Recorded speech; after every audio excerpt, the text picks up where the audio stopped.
मैं जब पैदा हुई तो मेरी माँ ने सिर्फ आंखों में आंसू लिए मुझे देखा था और मेरे पिता ने मुंह मोड़ लिया था। वो चेहरा जो हर कोई पहली बार देखकर खुशी से चमक उठता है, मेरे पिता के लिए शर्मिंदगी बन गया। मेरी माँ की आंखों में हैरत नहीं, डर था। जैसे वो पहले से जानती हो कि मेरी पैदाइश उनकी जिंदगी में और कितनी नफरतों के दरवाजे खोलने जा रही है।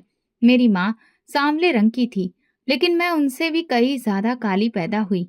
वो कहते हैं ना कि कुछ बच्चे अपने साथ भगवान का आशीर्वाद लेकर आते हैं और कुछ कलंक का बोझ समझे जाते हैं। मुझे देखकर मेरे बाप ने माँ पर बरसना शुरू कर दिया था। अपने जैसी काली लड़की पैदा की है, शर्म नहीं आई? मैं तो कुछ समझने के काबिल भी नहीं थी, लेकिन मेरी जिंदगी के पहले शब्द मेरे लिए एक इम्तिहान बन चुके थे। माँ चुप रही, आंखें झुका ली, जैसे वो कई रंगत की सजा सुनने की आदी हो। वो जानती थी कि ये सिर्फ एक दिन की बात नहीं बल्कि पूरी जिंदगी का तमाशा है। मेरे पिता का कारोबार था, लेकिन कुछ खास पढ़ाई लिखाई नहीं थी। अम्मा पढ़ी लिखी थी, खुददार थी, लेकिन सांवली रंगत उनके वजूद पर जैसे दाग समझी जाती थी। माँ की शादी भी पिताजी की मर्जी से नहीं, दादी की मर्जी से हुई थी। उन्होंने कहा था, अगर जमुना से शादी नहीं की तो जायदाद से हाथ धोना पड़ेगा। मेरे बाप ने जायदाद के लालच में हाँ कर दी, लेकिन कभी भी दिल से इस रिश्ते को नहीं अपनाया। जब मैं जरा होश संभालने लगी तो सब बातें कानों में पड़ने लगी। दादी चाचा सब कहते, ये तो माँ से भी काली निकली, बिल्कुल कलंक का पुतला। मेरी कजिन्स भी मेरा मजाक बनाती। एक दिन मेरी कजिन निशा ने कहा, गुड़िया, तुम्हारे पापा ने तुम्हें देखकर तुम्हारी माँ को छोड़ दिया था। तुम जैसी बेटी हो तो वो वापस क्यों आएगा? मैं चुप कर माँ से पूछती, माँ, क्या सच में पापा मेरी वजह से चले गए? माँ चुप हो जाती। उनकी आंखों में वो जवाब होता जो जुबान नहीं दे पाती। माँ का सुकून चीखों से बुलंद था। मैं समझ जाती, मेरे वजूद का हर दिन माँ के लिए सजा था। मेरे पिता ने मुझे कभी गोद में नहीं उठाया, कभी मेरी आंखों में झांक कर वो प्यार नहीं दिया जिसे हर बच्चा हकदार होता है। वो शहर चले गए और सुना कि दूसरी शादी कर ली। हम दादा दादी के साथ रहते थे, लेकिन वो भी वक्त के साथ चले गए। दादा की जमीन का पैसा आता तो गुजारा होता था, लेकिन जब वो भी खत्म हुआ तो माँ ने घर पर बच्चों को ट्यूशन देना शुरू कर दिया। छोटे छोटे बच्चे मेरी तरफ देखकर हंसते और माँ का दिल कटने लगता। एक दिन माँ बोली, गुड़िया, मैं ट्यूशन नहीं पढ़ाऊंगी। मैंने पूछा, क्यों माँ? तो उन्होंने सिर्फ मेरे बालों पर हाथ फेरा और कहा, तू कुछ ज्यादा ही सुनने लग गई है। बस मैं समझ गई। माँ ने फिर सिलाई करना शुरू किया। अमीर घरों के कपड़े लेती, सिलाई करती और हम दोनों का पेट पलता।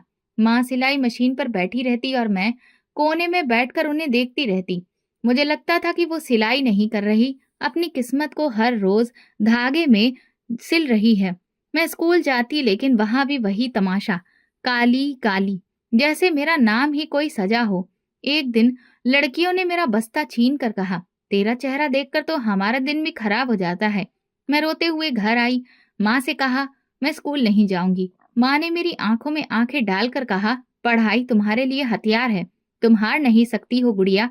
माँ की ये बात मैंने दिल में बिठा ली। मैं पढ़ती गई, आगे बढ़ती गई। दिल जख्मी होता रहा, लेकिन आंखें तेज होती गईं। बचपन मेरी सांसों से ज्यादा कड़वी बातों से भरा था। मैंने माँ की झुकी कमर देखी थी, आंसू देखे थे, वो लम्हे देखे थे जब वो रात गए सिलाई करके थक कर कुर्सी पर ही सो जाती थी। वो मेरी माँ थी और मैं उनकी बेटी, दोनों काली, दोनों कमजोरी समझी जाने वाली, लेकिन अंदर से बहुत मजबूत।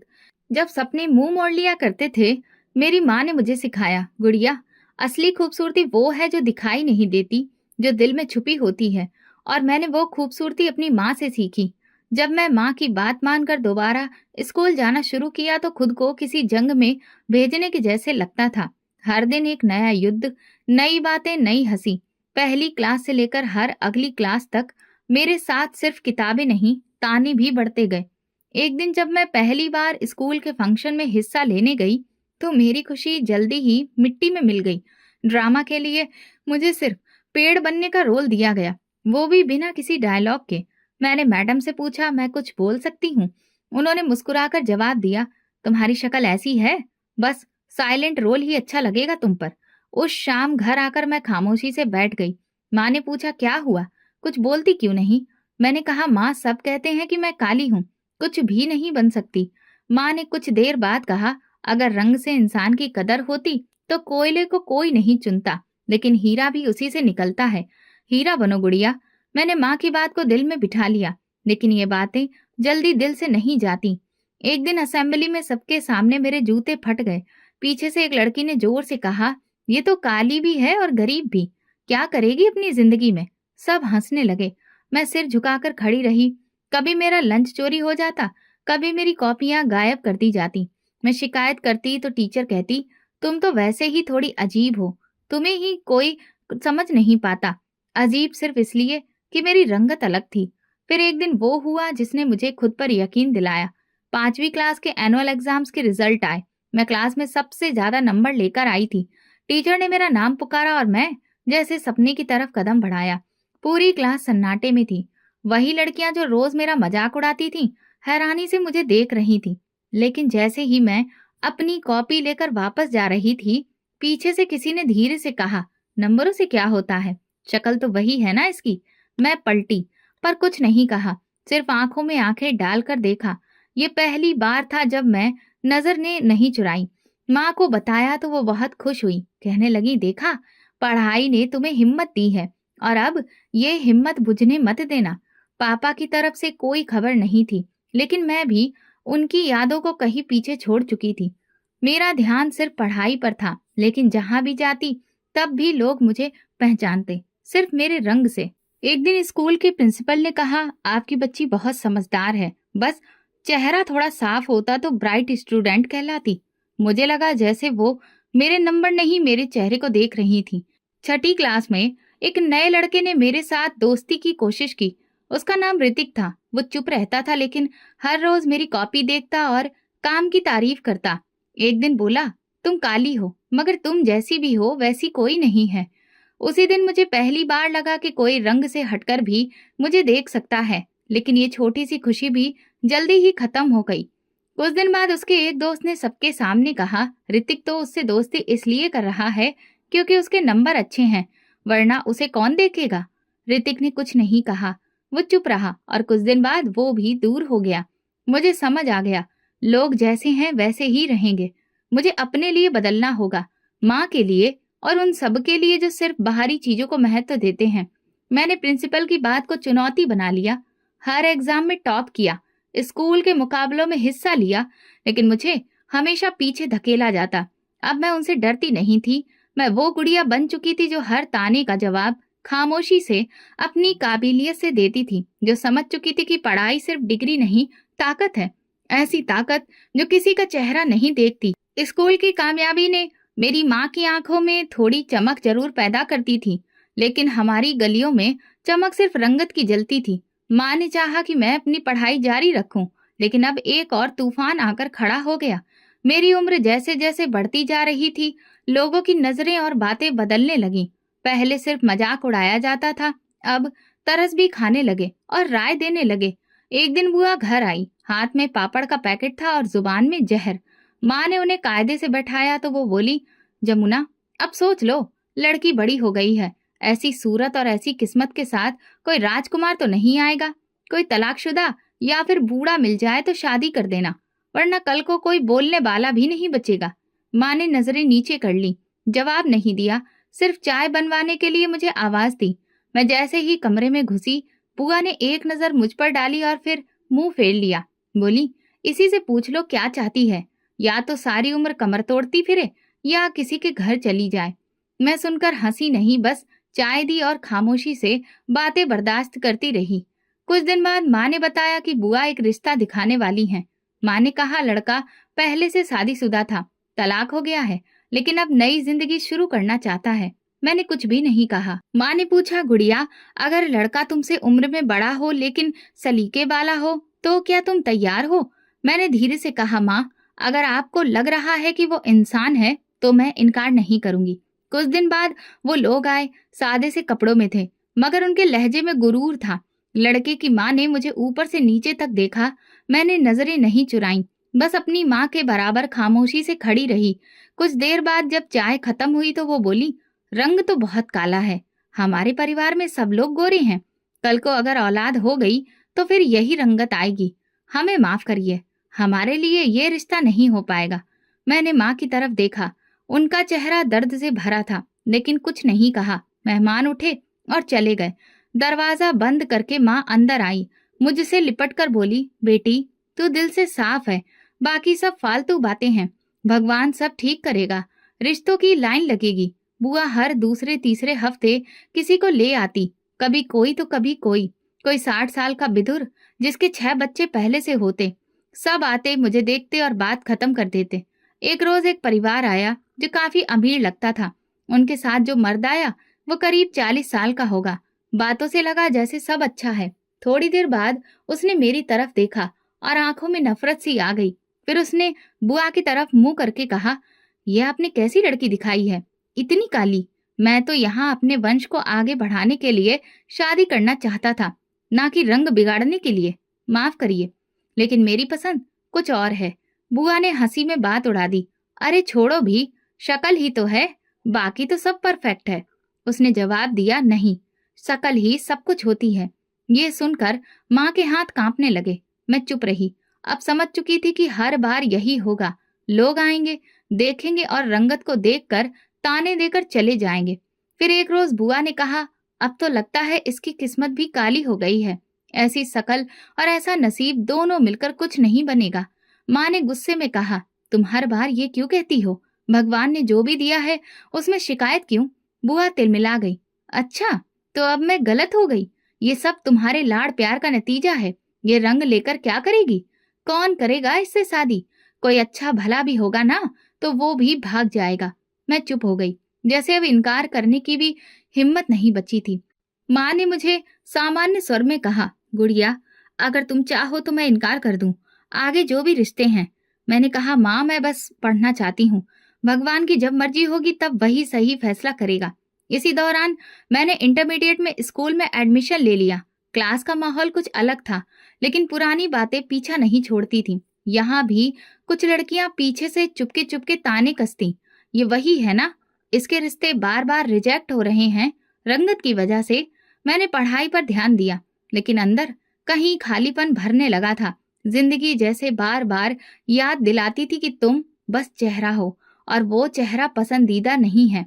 एक दिन स्कूल से आते वक्त मैंने माँ से पूछा, माँ क्या सच में रंग इतनी बड़ी बात होती है? माँ ने कहा, बेटी रंग तो मिट्टी का है, असली चमक तो ईमान और किरदार की होती है। लेकिन ये दुनिया अंधी है, सिर्फ बाहर का देखती है। मैंने वो रात खामोशी से गुजारी, सोचते हुए कि क्या सच में इस दुनिया में कोई ऐसा होगा जो बाहर नहीं अंदर देखेगा, जो मेरी समझदारी मेरी सच्चाई को समझेगा।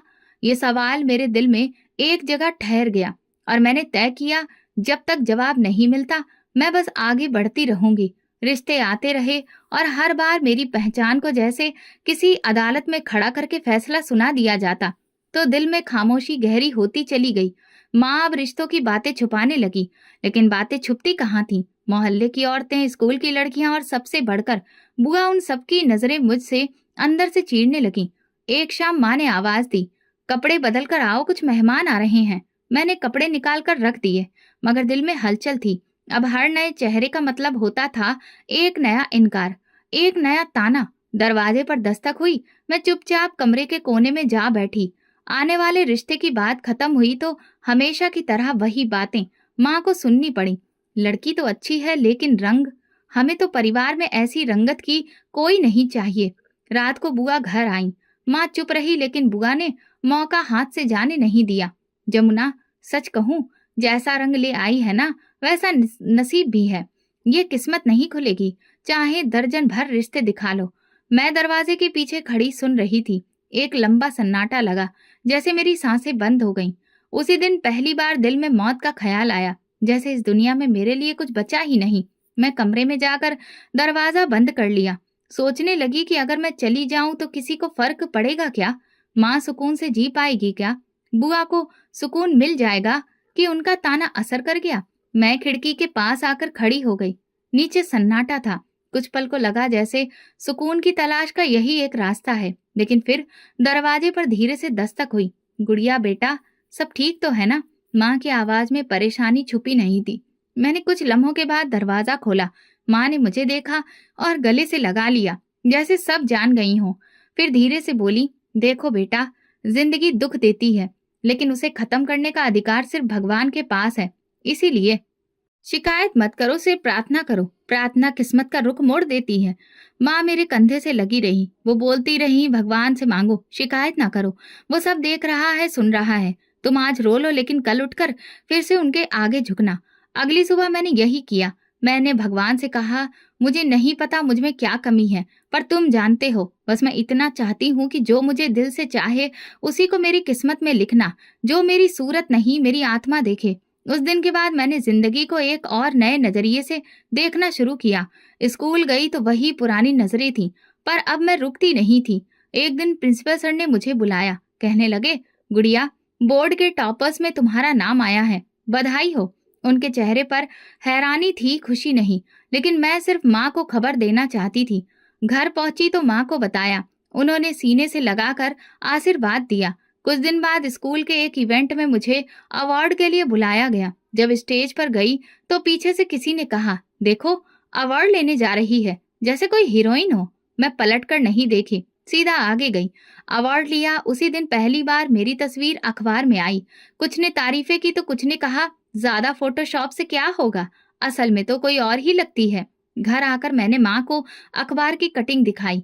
वो बोली, बस यही चाहती थी मेरी बेटी की इज्जत हो। आंटी आई तो अखबार देखा, हंसने लगी और बोली, फेमस हो गई रे जमुना, फेमस होने से शादी नहीं होती, असली बात तो नसीब है, और वो तुम देख ही रही हो कैसा है। मैंने जवाब में सिर्फ एक बात कही, जो भगवान ने नसीब में लिखा है उसे कोई नहीं जानता। अब मैंने एक तरह से खुद को भगवान के हवाले कर दिया था। इसलिए कुछ हफ्ते पहले तक जो दिल मायूसी से डूबा हुआ था, अब वही दिन उम्मीद से भरा था। माँ ने महसूस किया कि मेरे लहजे में तल्खी कम हो गई है। आंखों में अब खामोशी की बजाय थोड़ी रोशनी दिखती है। मैं पहले की तरह सिर्फ सवाल नहीं करती थी, कुछ जवाब भी ढूंढने लगी थी। माँ का काम में हाथ बटाती, कपड़ों की कतरन अच्छे से रखती, सिलाई मशीन का धागा सही करती, हिसाब किताब में मदद करती। माँ ने एक रोज कहा, आप तो मेरी बेटी नहीं, मेरी सहेली लगती हो। कभी मैं थक जाऊं तो तुझसे बात करके सारा बोझ हल्का हो जाता है। हमारा गुजारा मामूली था, लेकिन गुजारा हो रहा था। मोहल्ले की औरतें कपड़े सिलवाती और माँ बड़ी मेहनत से काम करती। उन दिनों बड़ी मालकिन के घर से कपड़े आए। उनकी नौकरानी आई और बोली, बड़ी मालकिन कह रही थी कपड़े वक्त पर तैयार करके सही से पहुंचा देना। माँ ने काम जल्दी शुरू कर दिया। वो जानती थी कि अगर काम पसंद आ गया तो भविष्य में और काम मिल सकता है। माँ 2 दिन तक लगातार सिलाई करती रही। मैं भी उनके साथ कपड़े प्रेस किए, बटन लगाए, किनारे सीधे किए। माँ ने कहा, ये कपड़े वक्त पर देने होंगे गुड़िया, मेरे साथ चलोगी? घर खाली छोड़ने का दिल नहीं कर रहा। मैं एक पल सोचकर फिर माँ के साथ जल्दी निकल पड़ी। हम जैसे ही गली के कोने तक पहुंचे, बुआ की बेटी सामने से आती नजर आई। उसने दूर से ही आवाज लगाई, कहाँ जा रही हो? अपनी उस राजकुमारी को लेकर? और कोई तमाशा करवाना बाकी रह गया है क्या? माँ ने मेरे हाथ को मजबूती से थाम लिया। बिना कुछ कहे हम आगे बढ़ गए। मैंने सिर्फ इतना कहा, भगवान सब देख रहा है बेटी, ये दुनिया कुछ भी नहीं समझती। बड़ी मालकिन का घर किसी महल से कम नहीं था। दरवाजा खुला तो मैं चारों तरफ नजर दौड़ाने लगी। साफ सुथरा फर्श, खूबसूरत पर्दे और हर तरफ तरतीब की झलक। बड़ी मालकिन ड्राइंग रूम में बैठी थी। मैंने उन्हें नमस्ते किया। कपड़े लेकर आई हूँ, वक्त पर तैयार किए हैं। उन्होंने नजरें उठाई और बैठने के लिए कहा। जैसे ही माँ नीचे बैठने लगी, उन्होंने कहा, नीचे क्यों बैठ रही हो, सोफे पर बैठो। माँ कुछ हिचकिचाई लेकिन बैठ गई। मालकिन ने मुझे देखा, ये तुम्हारी बेटी है? माँ ने सर हिलाया। जी, मेरी बेटी गुड़िया अच्छी है, समझदार लगती है। बड़ी मालकिन ने इतना कहकर नौकरों को आवाज दी, चंपा, सिद्धार्थ के लिए खाने की तैयारी करो। वो आ जाए तो देर नहीं हो। जानती हो ना कि वो देरी बर्दाश्त नहीं करता। ये बात सुनते ही मेरे दिल में ख्याल आया, सिद्धार्थ इस घर का बेटा है। दिल में सवाल उठे पर जुबान पर कुछ न आया। मैं कपड़े दिखाने में व्यस्त हो गई। मैंने मौका देखकर आसपास का जायजा लेना शुरू किया। लॉन की तरफ निकली तो फव्वारे की आवाज सुनाई दी। मैं नजारों में खो गई जब अचानक किसी से टकरा गई। एक जानी पहचानी आवाज गूंजी, अंधी हो गई हो, देखकर नहीं चल सकती? मैंने सर उठाकर देखा, वही था, शायद सिद्धार्थ। बात जैसी तेज नजर और सख्त लहजा। मैं सहम गई, एक तरफ होकर खड़ी हो गई। उसने मेरे चेहरे को कुछ लम्हे देखा, फिर बिना कुछ कहे अंदर चला गया। मैं वापस माँ के पास गई। बड़ी मालकिन हिसाब कर रही थी और माँ खुश थी कि काम पसंद आ गया। वापस आते हुए माँ ने कहा, बेटी, कुछ देर सब सहना पड़ता है, फिर भगवान सब आसान कर देता है। मैं चुप रही। दिल में एक अजीब सी उलझन थी। बहरहाल अब मैं माँ के साथ हर काम में शामिल रहती, सिलाई में, खरीदारी में, हिसाब किताब में। हम दोनों मिलकर जैसे जिंदगी को सिलाई मशीन की तरह चलाते थे। धागे कभी उलझते तो कभी सीधे हो जाते, लेकिन अब एक बात तय थी कि प्रार्थना की ताकत को मैंने महसूस कर लिया था। कपड़े माँ ने वक्त से पहले सिलाई करके रख दिए थे। एक शाम जब सूरज ढलने लगा तो माँ ने कहा, गुड़िया, तैयार हो जाओ, बड़े घर जाना है कपड़े देने। मैंने दुपट्टा ठीक किया, चुपचाप माँ के साथ निकल पड़ी। ये दूसरा मौका था जब हम बड़ी मालकिन के महल नुमा घर जा रहे थे, लेकिन इस बार माँ के चेहरे पर भरोसा था। बड़ी कोठी का गेट खुला तो अंदर नौकरानी ने स्वागत किया। बड़ी मालकिन हॉल में थी।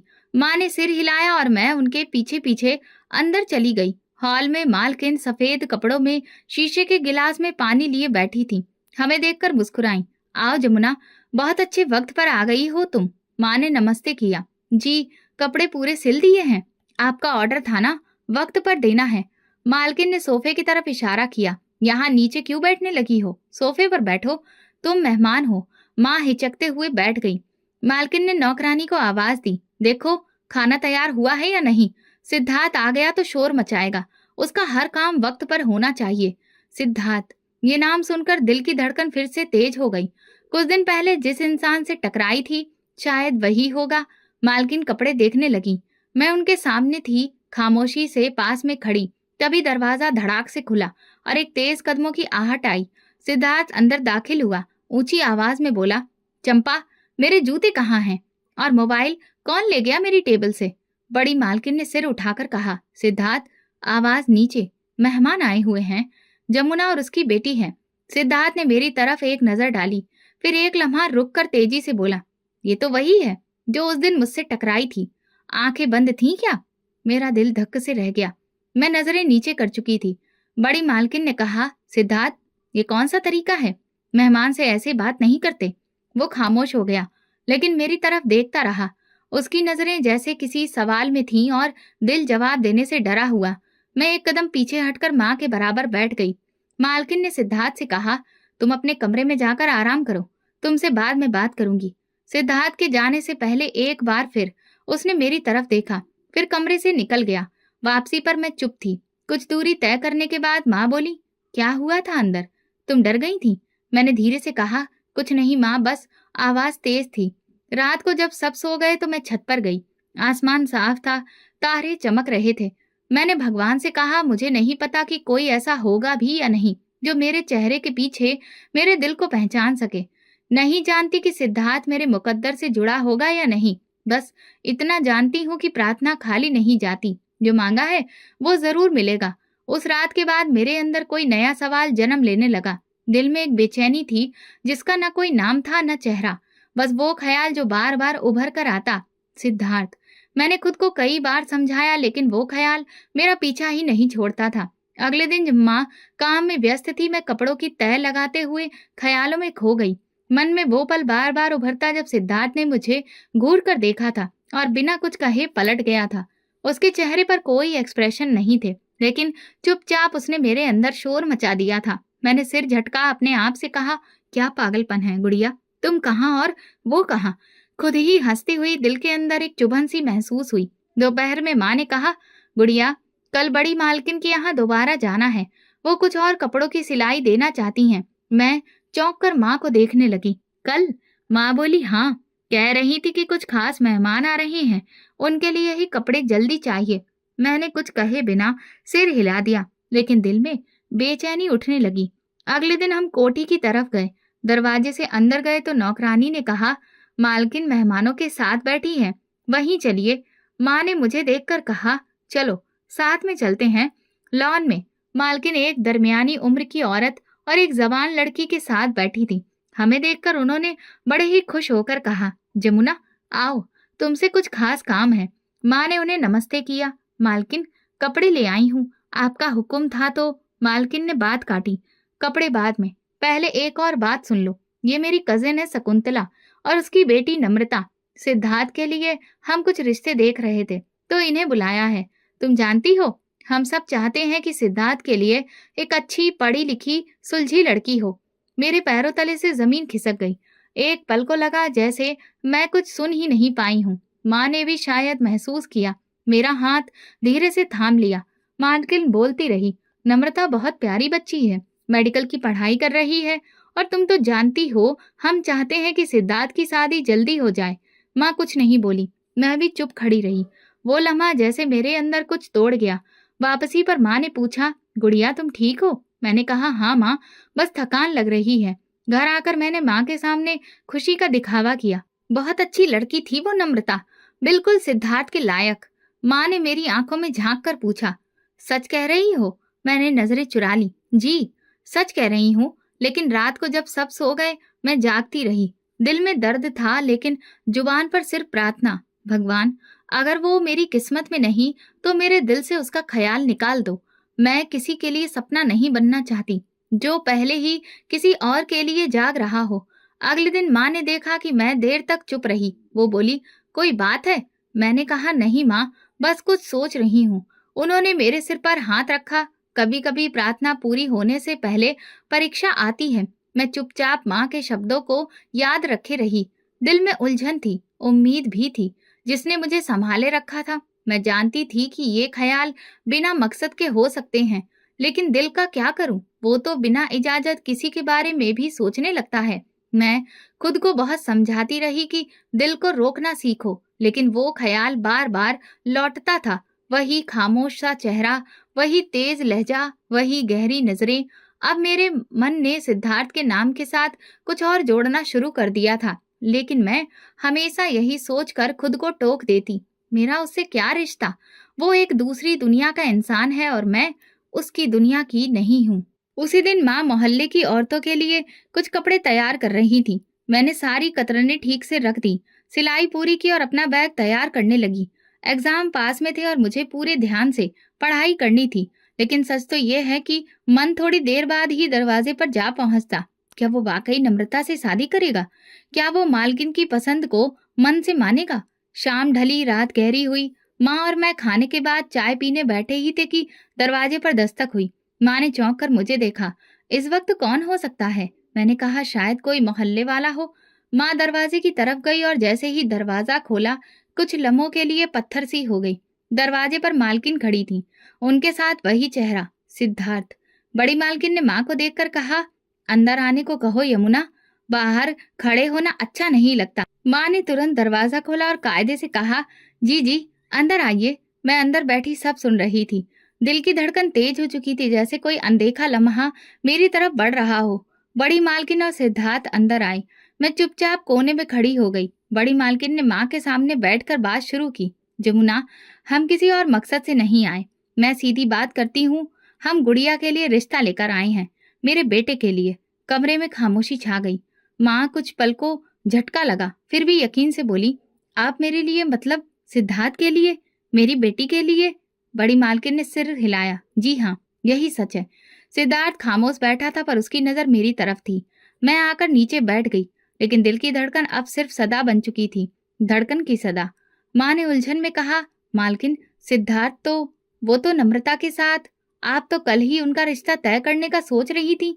मालकिन ने नरमी से जवाब दिया, हाँ सोचा था, लेकिन इंसान सोचता कुछ और है और होता कुछ और ही है। मेरी सोच और मेरे बेटे की इच्छा में फर्क था, और मैंने बेटे की बात को समझा। माँ के चेहरे का रंग बदल गया। मैंने देखा उनके हाथ कांप रहे थे। बड़ी मालकिन ने सिद्धार्थ की तरफ देखा, जैसे इशारा दे रही हो कि बात पूरी करो। सिद्धार्थ ने पहली बार होठ खोले। उसकी आवाज सुकून से भरी थी, आंटी, मैं जानता हूँ आप हैरान हैं, लेकिन मैं अपनी मर्जी से यहाँ आया हूँ। मैं इस लड़की को पहली बार जब देखा था, उस दिन मुझे कुछ महसूस नहीं हुआ, लेकिन दूसरी बार जब उसकी आंखों में देखा तो एक ऐसी खूबसूरती नजर आई जो आम नहीं होती। माँ ने गहरी सांस ली, मगर मेरी बेटी तो, वो तो, सिद्धार्थ ने माँ की बात काट कर कहा, आंटी, आपकी बेटी किसी राजकुमारी से कम नहीं। अगर लोग इसे नहीं समझ पाए तो ये उनकी कमी है। मैं उसकी खामोशी में उसकी गहराई देख चुका हूँ, और मुझे यकीन है यही मेरे लिए सही है। बड़ी मालकिन बोली, जमुना, मैं जानती हूँ कि तुम्हें यकीन नहीं आ रहा, लेकिन मैं तुम्हें ये यकीन दिलाने आई हूँ कि ये फैसला दिल से है, दिखावे से नहीं। माँ की आंखों में नमी थी। वो कुछ लम्हों को चुप रही, फिर मेरी तरफ देखकर बोली, गुड़िया बेटा, कुछ कहना चाहती हो? मैं खड़ी हुई, कुछ कहना चाहा, लेकिन जुबान बंद थी। सिर्फ आंखों से माँ को देखा। माँ ने आंखों में जवाब पढ़ लिया।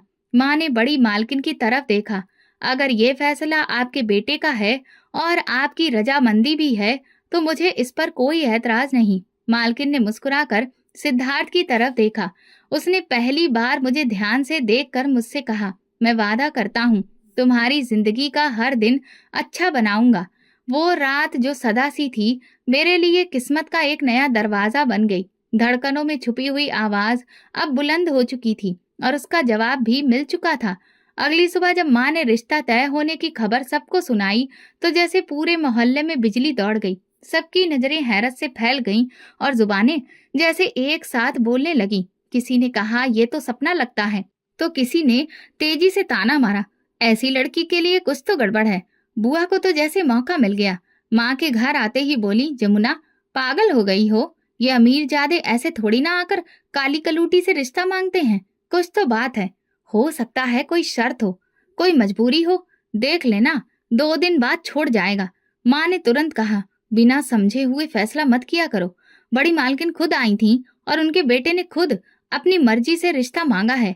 बुआ ने तड़प कर जवाब दिया, तो तुम्हें लगता है गुड़िया जैसी लड़की से कोई वैसे ही शादी करेगा? इतनी भी अंधी नहीं है जितना तुम समझ बैठी हो। मैं कमरे में बैठी हर बात सुन रही थी, लेकिन ये पहला मौका था कि उन बातों से मेरे अंदर वो पुराना जख्म नहीं उठा। मेरे अंदर कुछ नया, कुछ मजबूत जन्म ले चुका था। मैंने खुद से कहा, जो किस्मत में है उसे किसी की भी बातें मिटा नहीं सकती। 3 दिन बाद जब मालकिन ने फोन पर तारीख तय की, तो उन्होंने साफ कहा, सिद्धार्थ ने कहा है कि शादी शानदार होगी। साधारण शादी होने का सवाल ही नहीं। वो सबको दिखाना चाहता है कि उसने कौन सा फैसला किया है और सोच समझ कर किया है। माँ ने मेरी तरफ देखा, बेटा, सब कुछ बदल गया है, लेकिन तुम वैसे ही रहना, साधारण और मजबूत। मैंने सिर हिलाया। माँ, मेरे लिए सबसे कीमती बात यह है कि आपने मेरा हमेशा साथ दिया। कार्ड भेजे गए, मोहल्ले वालों को दावत दी गई। जिनके लिए मेरी रंगत हमेशा एक मजाक थी, अब वही हैरानी से पूछते, क्या वाकई वही लड़की है, वो गुड़िया? कुछ ने कहा, बड़ी पहुंची हुई बन गई है माँ बेटी, वरना ऐसे रिश्ते तो नहीं मिलते। कुछ ने चुपके से ताना मारा, अब देखते हैं कब तक चलता है। शादी की रस्म शहर के सबसे बड़े हॉल में रखी गई। जब मैंने पहली बार उस हॉल को देखा तो यकीन ही नहीं आया कि मेरी शादी इतने बड़े अंदाज में हो रही है। रोशनी से सजा हुआ माहौल, मेहमानों की चहक और फूलों की खुशबू हर तरफ बिखरी थी। मालकिन ने माँ को खुद आकर स्वागत किया। जमुना, तुमने बेटी को माँ बनकर नहीं, उसकी ढाल बनकर पाला है। आज तुम्हारी बेटी हमारी इज्जत है। मैं दुल्हन के कपड़ों में तैयार होकर आईने के सामने बैठी थी कि दरवाजा खुला और एक नौकरानी ने आकर कहा, बड़ी मालकिन बुला रही हैं, कोई खास मेहमान आए हैं।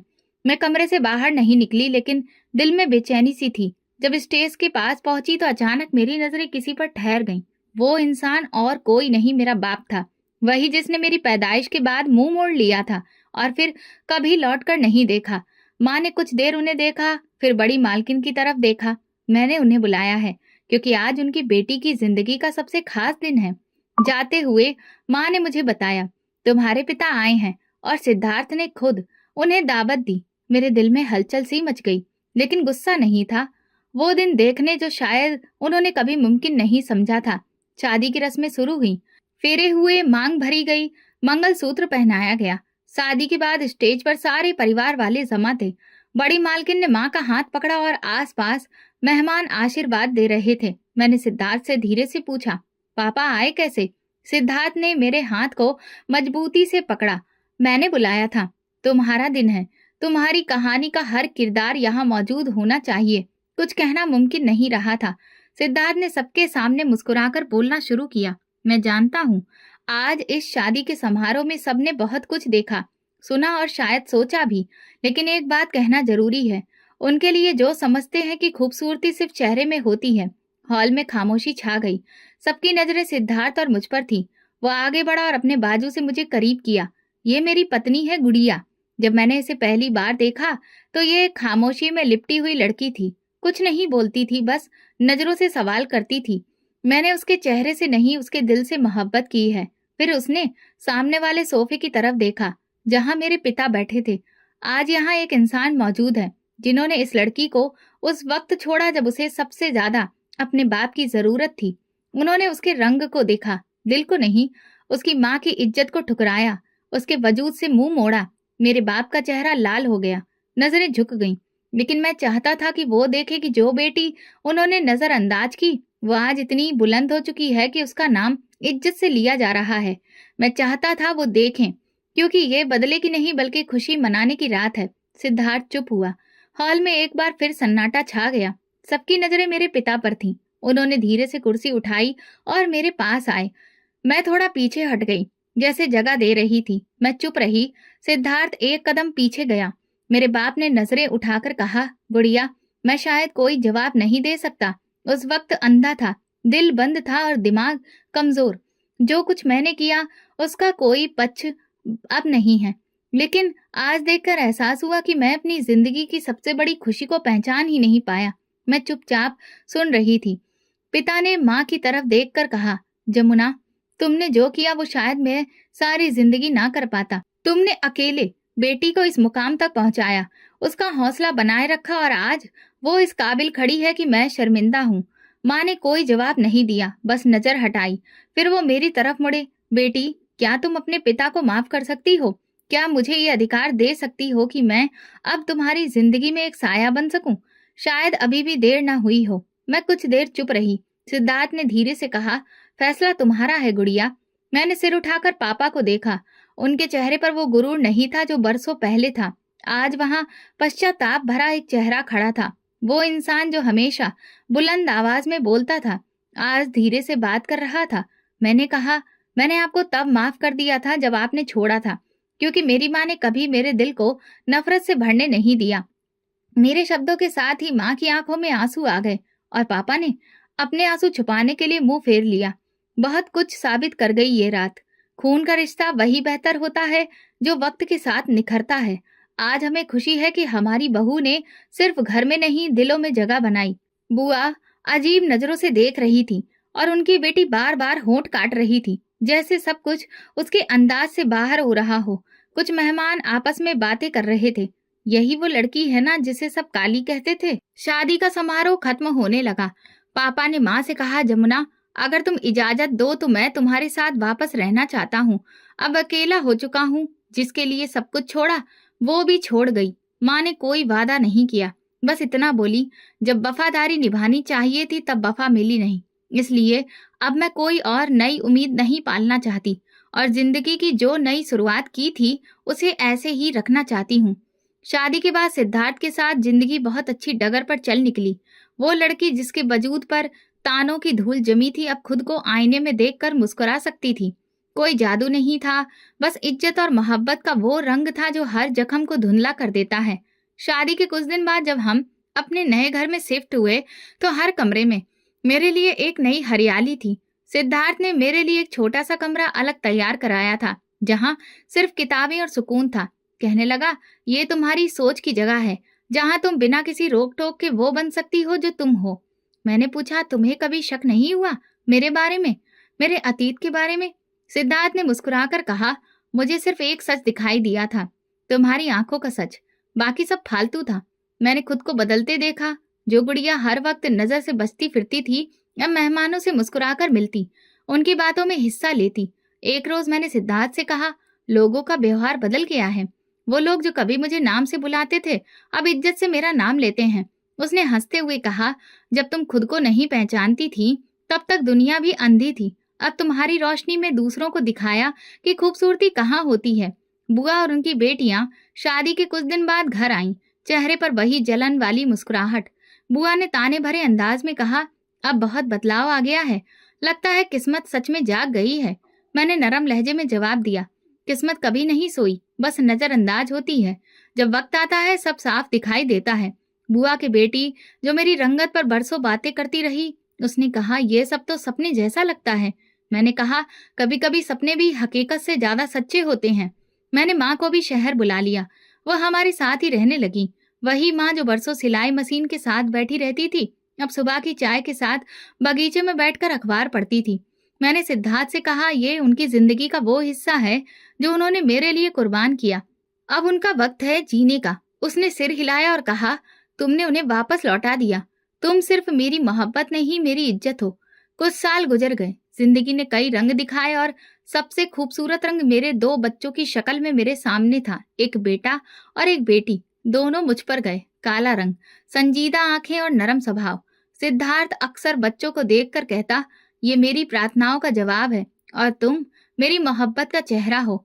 एक दिन जब हम सब लॉन में बैठे थे, बेटी ने आकर पूछा, माँ, क्या बचपन में भी आप इतनी ही प्यारी थी जितनी कि मैं हूँ? मैंने मुस्कुराकर कहा, मैं प्यारी थी, लेकिन दुनिया को तब नजर नहीं आती थी। सिद्धार्थ बोले, तुम तब भी दुनिया की सबसे हसीन लड़की थी, बस दुनिया को देखने की आदत नहीं थी। बेटे ने पूछा, पापा, अगर हम आप पर नहीं गए तो क्या आपको बुरा नहीं लगता? उसने ठहाका लगाया, मुझे फक्र है कि तुम मुझ पर नहीं गए। तुम पर वो रंग है जो मोहब्बत से रोशन होता है। मैंने माँ को देखा, जो कोने में बैठी दोनों बच्चों को आशीर्वाद दे रही थी। उनकी आंखों में सुकून था, जैसे बरसों की थकान आज उतर आई हो। मैं उनके पास गई और हाथ थाम कर कहा, माँ, जो कुछ आज मेरे पास है वो आपके सब्र का नतीजा है। अगर आपने मुझे हारने दिया होता तो आज ये सब ना होता। माँ ने कहा, अगर तुम हार जाती तो मेरी सारी मेहनत बेकार चली जाती। तुम मेरी जीत हो गुड़िया। रात को खाने के बाद सिद्धार्थ मुझे बाहर लॉन्ग ड्राइव पर लेकर गया। बाहर की हसीन हवा अब जैसे जिंदगी में भी खुशियां घोल रही थी। दिल ने कहा कि अब तुम्हारी जिंदगी मुकम्मल, खूबसूरत और सुरक्षित हो गई है। ये वो मुकाम है जहां पहुंचकर हम जख्म की कीमत समझ जाते हैं। और मैं जानती थी कि प्रार्थना, सब्र और सच्चाई कभी भी बेकार नहीं जाती। सिद्धार्थ के कंधे से टेक लगाकर मैंने आंखें बंद की और पहली बार दिल से भगवान को धन्यवाद दिया। तो दोस्तों, अगर आपको हमारी कहानी पसंद आई है तो प्लीज कमेंट करके जरूर बताइए और इस वीडियो को ज्यादा से ज्यादा लाइक और शेयर करें। अगर आप चैनल पर नए हैं तो सब्सक्राइब जरूर करें और नोटिफिकेशन बेल दबाएं ताकि अगली अपडेट सबसे पहले आपको मिले। धन्यवाद।